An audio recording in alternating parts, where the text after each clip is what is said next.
love things that are challenging. I love when my own expectations are challenged, when my own assumptions are challenged, because that's a way of growing. And that's also a way of seeing the world in another way. Come to the opera, give it a try, and open your heart, open your mind. And I think you'll realize that what is at its core is just the essence of humanity, which can speak to anybody.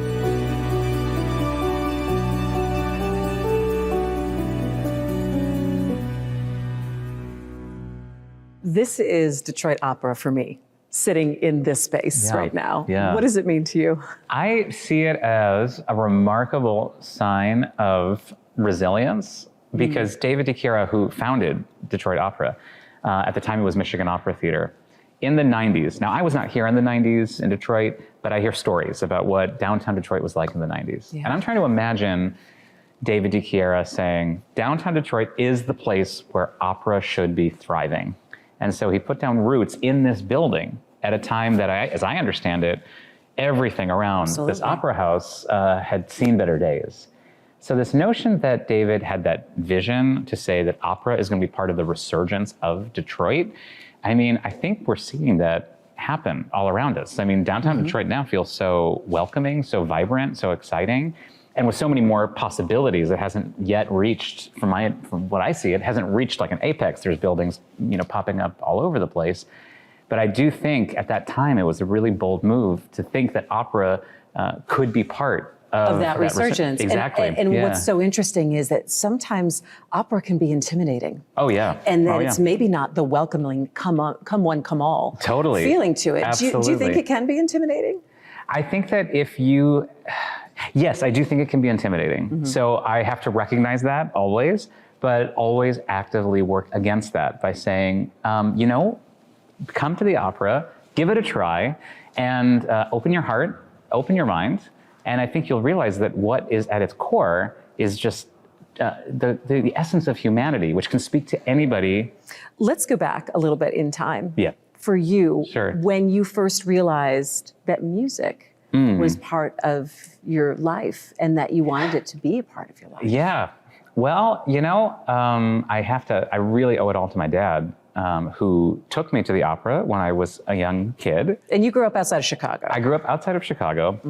I was already into theater, into film, but the opera did not speak to me. And my dad kept taking me. And even though I was really bored the first few times I went to the opera, I mostly loved spending the time with my dad. That was always a really fun thing to do together. But then I realized that, over time, the more that I got to see opera, the more I started to realize what makes it exciting and what makes it special, or what are the potentials of what opera can be. So I really owe it to him to, fighting through all my resistance of saying, that sounds boring, I don't want to do that. Exactly. We drag our kids sometimes to things and you think, how long should I stick with it before something might click? I think that things that are, the things that are the most challenging, even for young people, end up reaping rewards, but you've got to stick with it. It's kind of like anything. If you want to learn a language, if you want to get in better shape, if you want to train for the Olympics, if you, all of these things, like the amount of time you put into it, and despite the resistance, you get so much more out of it. And opera is actually a perfect example of that, because the first time you see it, there's a lot of things you have to get used to. Sometimes it's in another language. There's a lot of conventions around it that can sometimes be alienating. But for me, my dad kept putting the work into it, and I feel like the beneficiary of that work. Now, I keep thinking about the 13-year-old version of myself and wondering how, for kids that I see coming into the Detroit Opera House, on one hand, how can the work on stage feel like it excites them and galvanizes their imagination, galvanizes their imagination, like something that really does speak to anyone's fantasy, right? And anyone's understanding of themselves. It shouldn't be like you're seeing an alien culture. You should feel like you're seeing a part of our own humanity reflected back to us. It's something that you connect with. What was the first opera that connected with you? Oh, that's a great question. I know a lot of operas that I didn't connect with when I first saw it, and then eventually grew to love, but the first one I think that really connected with me, and this is a very strange one, but it's a German opera from the 1920s. It's called Wozzeck, and it was an expressionistic piece. And if you listen to it, if you hear some of the music, It can sound a little bit like a horror movie, actually, you know? I mean, it's not the most... So what was it? It was this feeling that there was something so powerful being expressed, you know, like it was just, and you know, the sense of the scale, the immensity of the expression, you know, was just overwhelming. And I think I started to realize that my own, the things that I like, my own way of getting into things is, I love things that are challenging. I love when my own expectations are challenged, when my own assumptions are challenged, because that's a way of growing, and that's also a way of seeing the world in another way. So I feel a bit predisposed to liking the things that really go outside of the traditional. And you know, the hardest things for me are the more traditional operas. You know, the ones that are predictable, the ones that we say, okay, well, we know how this goes. Well, we know that this is how it's going to end. You know, everything follows a very orderly system. And I have a hard time with that, you know? I want to be surprised. I want to come to the theater and I want to learn something new. I want to experience something new. Doesn't mean I don't want to be entertained. I also want to be, you know, I want to find pleasure in what is happening on stage. But a big part of the pleasure for me is also being pushed to think about things in a different way. So is it okay to break rules in opera? Oh, you should break all the rules all the time.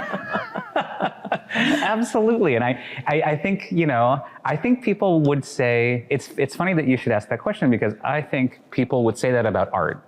You know, visual artists, you think of the great artists like Picasso, Kandinsky, Matisse, you know, you think of all these amazing people that were legendary for forging a new path and saying, I'm not going to paint the way that everyone used to paint. I'm going to find my own way of painting. And I'm going to bring people along to that way of painting. I think people think about that with literature. You know, you think of people like Toni Morrison. You think of, you know, the great writers of all time have also found a unique language for themselves and have adapted us as the reader to their vision. I think the greatest musicians are like that. And so for me, it seems natural, but maybe counterintuitive, that opera should also be a total rule breaker all the time, because it's a place where all of these artists are gathering together. I think we have to think of opera less as an institution, although, you know, this building's so beautiful and Detroit Opera has a great history. Nevertheless, I'd love people to think about the artwork itself being something that seems, every single time you see it, unprecedented. Nothing like this has ever happened before. That's what you should feel every time you go to the opera. And this is what you've done. I've got to, you know, that's why I have my glasses here, because I want to read how you have been described. You've been called progressive, unconventional, experimental. You've been called LA's avant-garde opera darling. And the New York Times called you opera's disruptor in residence. What do you think of when you hear all that? I have to be honest and say I don't pay a lot of attention to that, because I'm not trying to, how do I put it? You know, I'm not trying to fulfill other people's expectations of what I should be doing. I see a path for opera that I find very exciting, that I think a lot of people could be excited about too. And I don't think that will fall into too easy of a category. I think it's a little too easy to say, you know, let's say I found myself enamored by the description of the disruptor, you know, then suddenly I feel like I always have to disrupt things. You have to fit into that category. Yeah, and sometimes, you know, we've done things here also at Detroit Opera that have not been disruptive in a sense. I mean, I think they're still moving the art form forward, so maybe the progressive label might make a little more sense in that way. But one size does not fit all for opera. And so there isn't just a feeling of every single time we do something, it's going to break it apart, turn it on its head, make it perform in the, you know, the opposite direction in front of a green screen, et cetera. I mean, I like those things, but I don't think I have one perspective. And as artistic director for the organization, I like creating a platform for a lot of other artistic expressions to also take root. And so it becomes a dialogue between a lot of different artists. You know, the director that we just had here for Madama Butterfly, Matthew Ozawa, is the only Japanese American director that's working in opera. And it was so beautiful to see Madama Butterfly through his eyes. Now, for me, if I was doing that opera, it would look and feel and sound very different.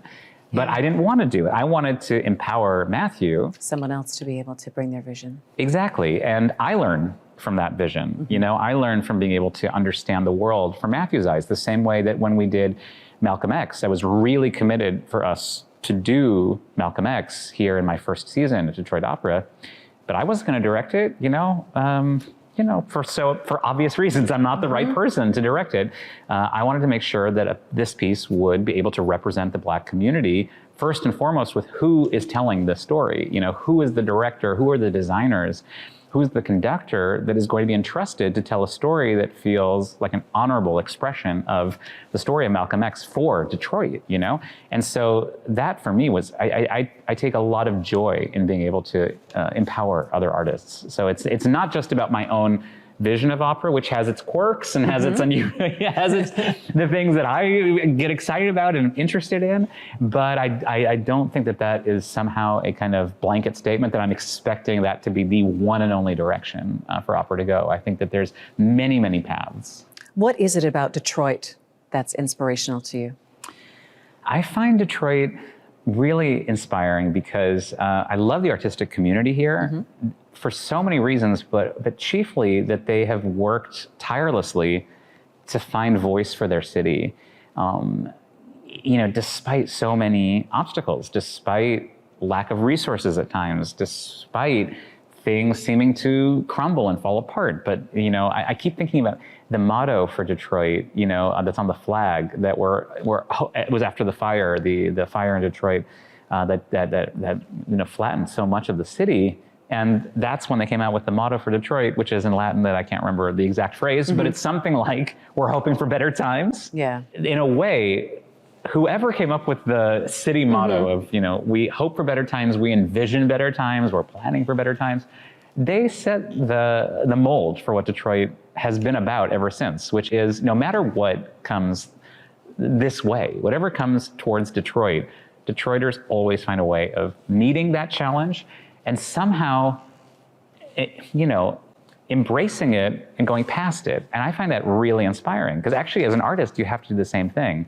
And constantly, you're always under the pressure of too little time, too few resources. Right. You've got to pull all of this together and this is the amount of time you have. There's something about the pressure cooker of creating art that I think people in Detroit fundamentally understand, that it's not just like an ivory tower where you have everything given to you. No, there's not the perfect atmosphere. Now sit and create and relax about it. It is under duress, it feels like. Exactly. But there's no, in my opinion, no good art has ever come out of that feeling of do whatever you want. You have all the money in the world. You have all the time in the world.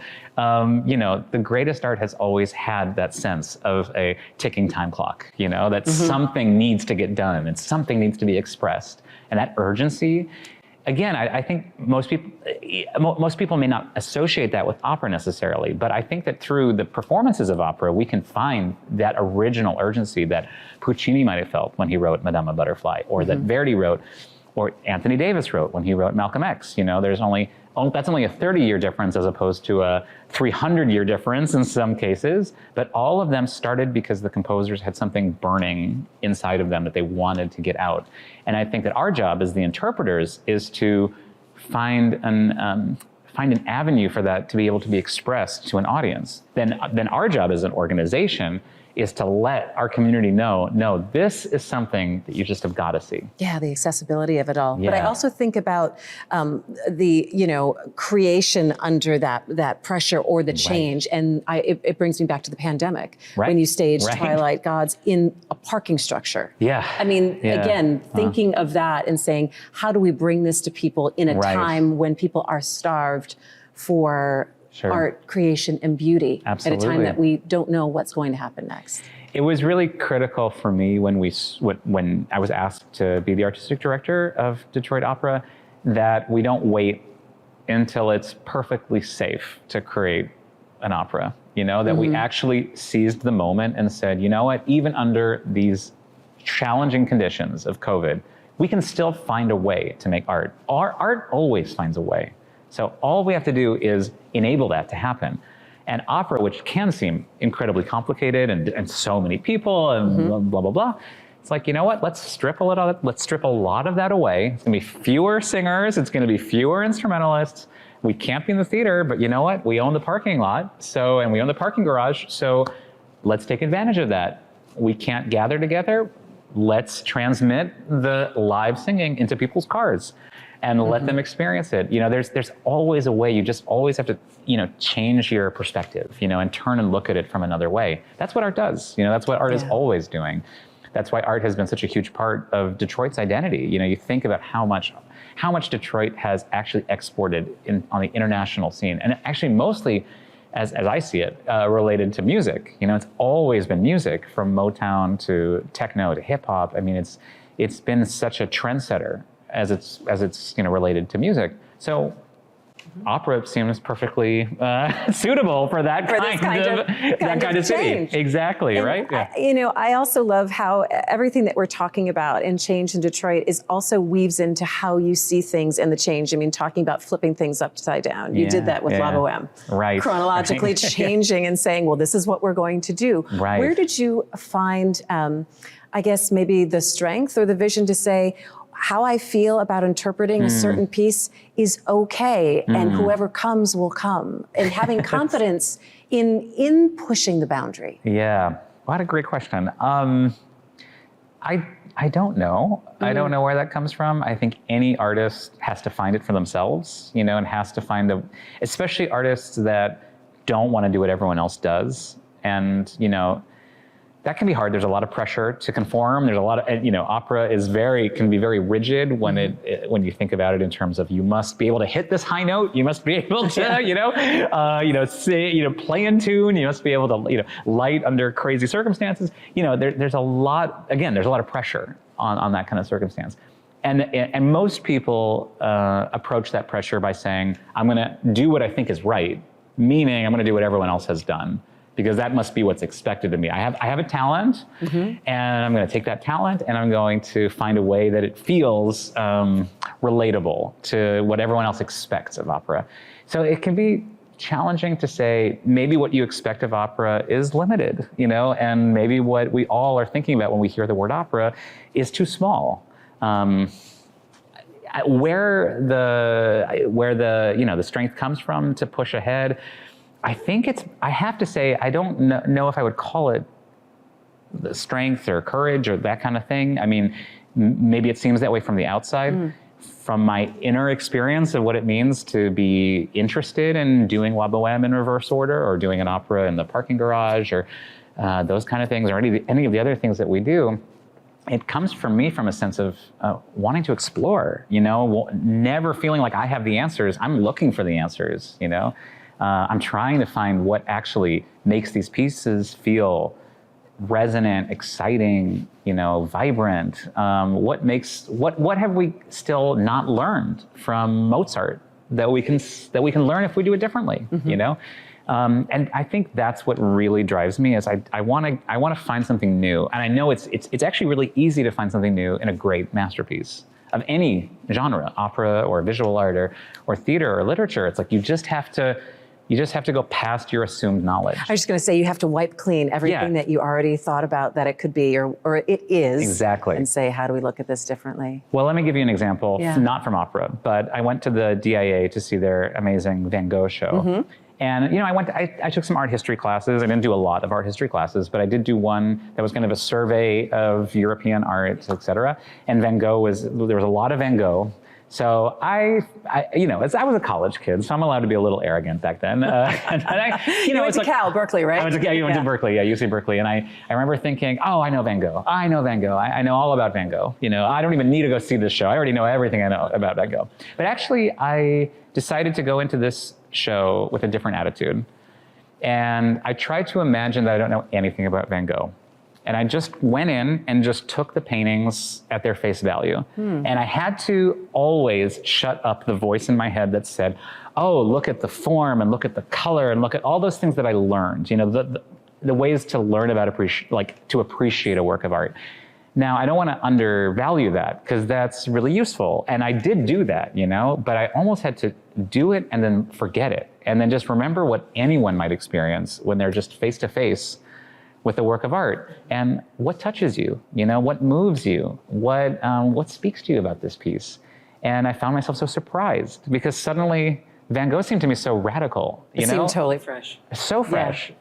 And we just have to get out of our own heads a little bit. We have to get out of the heads of, I'm not smart enough to appreciate this, I don't have a music education, so I can't possibly understand what's really happening. I don't know Italian, so how is this going to speak to me? I think finding a way to encourage people to realize that those are not useful questions, and all you have to do is just show up and be with the artwork, and then it can expand your mind. And before you know it, you're kind of an expert, I love it. We could all be experts in opera maybe someday. Yeah, I think so. I mean, if there's anything, you're an expert in what you like. In what you like. There you go. And you're an expert in what speaks to you, and only you know what that is, because each of us have our own experiences, and each of us have our own, ideas that we're bringing into the art form with us, and I'd love to encourage people to realize that the art should speak to all of that, their memories, their fantasies for the future, their imagination. Let it speak to all of that, and before you know it, you'll be very stimulated. So what is next for you? And when you think of your next ideas, do you wake up at 3:00 in the morning and jot something down outside? Give us a sense of what's next. And I know that you spend time also in LA. Yeah, so I actually, before I took on the role of artistic director at Detroit Opera, I founded and remain one of the artistic directors for an organization in Los Angeles called The Industry.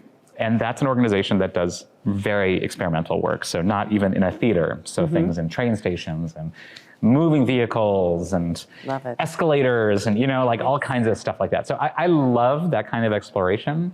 And Detroit is fun because I'm getting to do some of that with the site-specific work in the garage and elsewhere. But also thinking about how that kind of thinking might influence our main stage. And so it's an exciting challenge because there's all this repertoire from the last 400 years that I feel need that kind of imaginative jolt. So it's been fun. It's been fun, but also very different mindsets. But for me personally, someone asked me recently if I have maybe to your point of do I wake up at 3 a.m. First of all, no, I sleep. I sleep really well. I sleep through the night.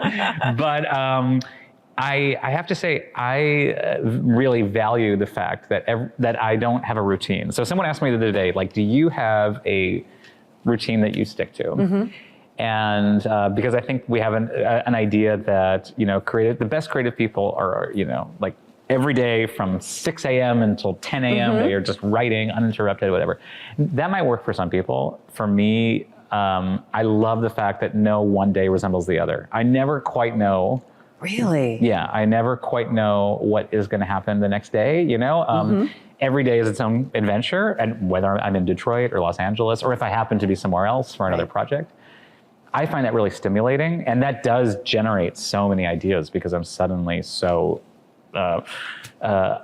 unsure of where I happen to be. That is so interesting because I think we're so hooked on if this person is successful and they do X, I want to know what they do every day because that should be breeding some kind of result. Right. But I love the fact that we sometimes take for granted or just don't realize that it is the stability ball of each day that you've got to engage yourself and you're a little bit more peaked. Right. Because you aren't sure what the next thing is or you're faced with something different and it isn't the routine. Well, that's what works for me. Right. Now, I don't know if that would work for anybody else. Some people, that sounds like a nightmare. Some people do a cold plunge every morning at 7 a.m. Who does that? And I know, some of the greatest artists say that they are committed to, this is my writing time, this is my painting time, this is my training time, this is my whatever.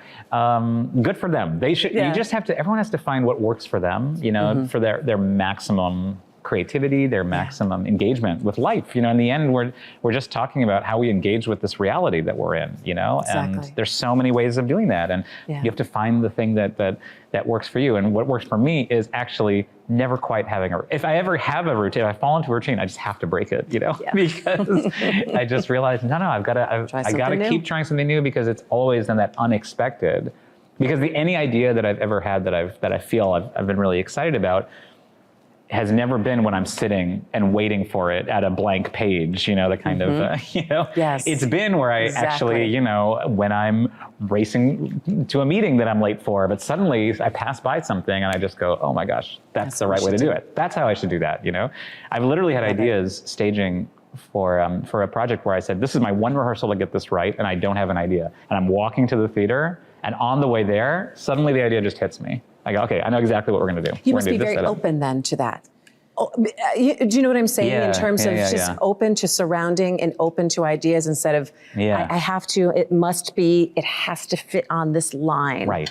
You know? I really try to be, which is why I like the fact that that my own life has a little routine. Yes. You know? I like you sharing this process though. Seriously. Well, and again, this might be, some people might hear this and just think that sounds like a nightmare for me. I need structure, I need order. And that's great because that might mean for them, that might mean that it really plugs them into things. But you know, when I look at the operas that I find lacking in excitement for me, it always comes back to something key, which is a sense of spontaneity. This feeling like it is only happening in this moment and it's alive.